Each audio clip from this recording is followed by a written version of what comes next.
Bom dia, pessoal. Meu nome é Thiago Menezes. Eu sou aluno do curso de Engenharia Eletrônica do Departamento de Engenharia Elétrica da UFES. E hoje nós vamos falar um pouco a respeito de visualização de dados. Por que visualizar dados? Geralmente nossos dados eles são construídos com esse tipo de visualização, utilizando tabelas ou até mesmo texto. O problema é que esse tipo de visualização ela demanda um custo de tempo e de esforço muito grande se você quiser extrair determinada informação específica. Por exemplo, nesse banco de dados nós relacionamos certo arrecadamento com uma data. Se nós tivermos a simples tarefa de determinar em que data houve o maior arrecadamento, nós precisaremos visitar data por data, arrecadamento por arrecadamento, até a gente identificar em qual data houve o maior arrecadamento. Porém, se a gente construir esse tipo de visualização, onde a altura da barra está relacionada à arrecadação e a posição da barra está relacionada à data, nós podemos facilmente identificar em questão de segundos que no quarto mês houve a maior arrecadação. E esse é um exemplo bem simples de como a visualização de dados é uma ferramenta poderosa que nos ajuda a extrair informações de grande quantidade de dados. Se a gente pegar, por exemplo, um conjunto de dados mais sofisticado, nós podemos construir esse tipo de visualização. Esse infográfico relaciona o número de mortes por dia com o aumento ou decaimento dessa taxa,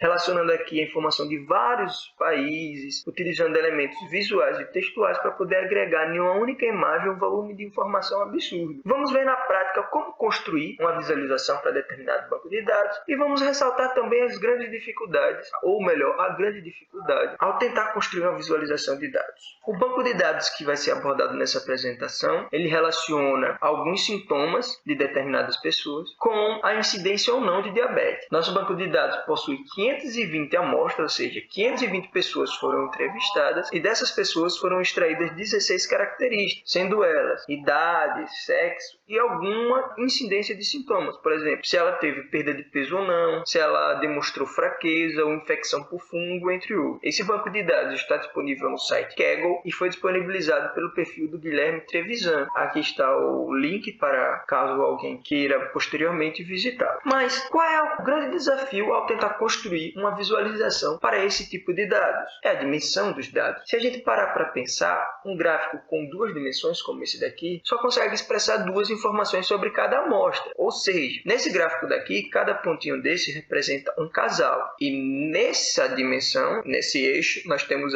representada a idade da mulher e nesse eixo nós temos representado a idade do marido. Se nós quisermos representar mais uma informação sobre o casal, nós precisamos construir um gráfico de 3 dimensões, que aí sim agora nós teremos 3 informações sobre cada amostra, ou seja, 3 informações sobre cada casal. O grande problema do nosso banco de dados é que ele possui 16 informações sobre cada pessoa, ou seja, dessa forma nós precisaríamos de um gráfico de 16 dimensões para construir uma visualização. Mas nós sabemos que geometrias em altas dimensões elas são muito complexas. Seria praticamente improvável construir um gráfico de 16 dimensões para a nossa visualização. E se a gente conseguisse, não seria interessante, porque o intuito da visualização é tornar a informação mais atrativa e mais simples de ser compreendida. E esse tipo de visualização não facilita o entendimento. Então, o que nós fazemos nesse momento? Como nós construímos uma visualização para um banco de dados com grandes dimensões de informação? Nessa apresentação, a gente aplicou o algoritmo chamado de MDS, o Multidimensional Scaling. O que o Multidimensional Scaling vai fazer? Ele vai pegar os nossos dados que têm 16 dimensões e vai construir uma representação em 2 dimensões que expressa o melhor possível a informação do nosso banco de dados real. Ou seja, ele vai pegar os nossos dados em 16 dimensões e vai expressar eles em 2, conservando o máximo possível de informação. Como é que o MDS consegue fazer isso? Aqui, para simplificar, nós pegamos um conjunto de dados em 3 dimensões, queremos demonstrar eles em 2 dimensões. Como é que o MDS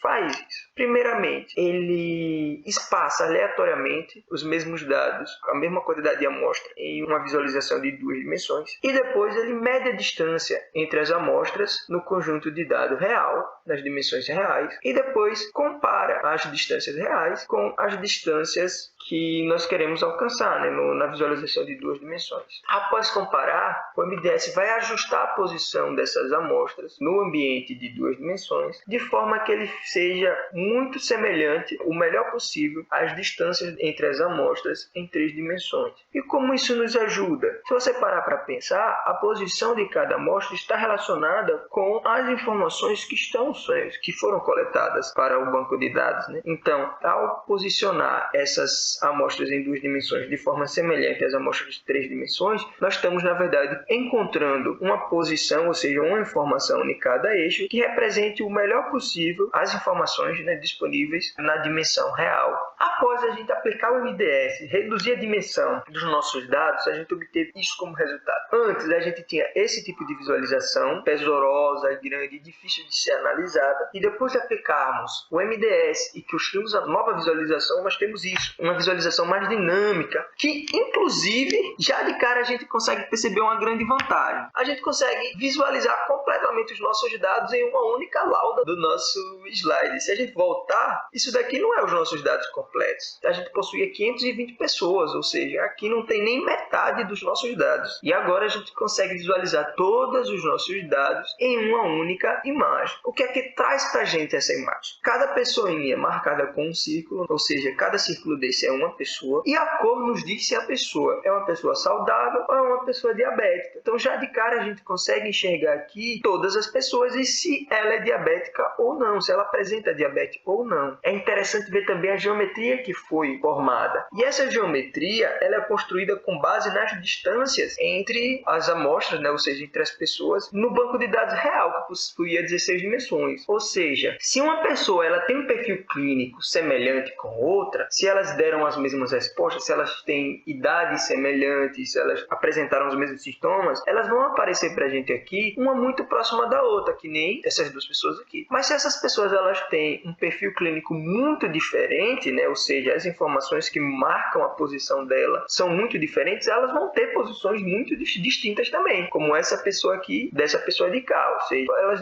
demonstraram informações completamente distintas, né? Ao separar as pessoas diabéticas das pessoas saudáveis, né, a gente consegue ver logo de cara, né, nosso primeiro insight sobre esses dados, que é o que? As pessoas diabéticas elas possuem um perfil clínico mais semelhante. Por quê? Porque de modo geral elas estão muito mais próximas uma das outras. É claro que aqui na base a gente tem uma dispersão e no topo a gente tem uma dispersão, mas aqui no centro a gente consegue ver uma grande confluência dos pontos, né? Ou seja, a gente vê pessoas muito próximas da outra. E a gente já sabe que uma pessoa próxima da outra significa que as informações que elas passaram são muito semelhantes. Elas têm idades parecidas, elas tinham sintomas parecidos. Essas aqui são nossas informações, né? E por isso, por elas terem informações semelhantes, um perfil clínico semelhante, na nossa visualização elas aparecem uma próxima da outra. Quando a gente vai ver as pessoas saudáveis, a gente nota a mesma dispersão no topo e na base, mas no centro, onde tem pessoas mais próximas uma das outras, ou seja, onde tem pessoas com perfil clínico mais semelhante, a gente consegue ainda notar um certo distanciamento. Nós temos alguns grupos, mas é claro que o perfil clínico desse grupo é um pouco diferente do perfil clínico desse grupo aqui. O que não acontece entre as pessoas diabéticas, né? A gente vê certas dispersões, mas em geral elas estão mais próximas umas das outras do que as pessoas saudáveis. Pegando um perfil mais investigativo e adicionando cada vez mais informação na nossa visualização, nós podemos chegar a insights diferentes. Por exemplo, agora nós adicionamos mais uma informação à nossa visualização. Nós colocamos um quadradinho para identificar pessoas com mais que 44 anos. Então, se a gente tem um quadradinho vermelho, nós temos uma pessoa diabética com mais de 44 anos. Se nós temos um quadradinho verde, nós temos uma pessoa saudável com mais de 44 anos. Como eu já havia comentado, as pessoas que possuem informações semelhantes, elas tendem a estar mais próximas uma das outras do que pessoas com informações diferentes. E isso a gente vê claramente aqui, porque as pessoas com mais de 44 anos, elas praticamente se aglutinaram, né, na parte superior da nossa visualização, de forma que a gente consegue até construir um limiar. A gente consegue dizer até que dessa linha para cima a gente tem pessoas com mais que 44 anos e dessa linha para baixo a gente possui pessoas com menos que 44 anos. Vocês podem ver que dessa linha para baixo praticamente não tem nenhum quadradinho, são simplesmente círculos, ou seja,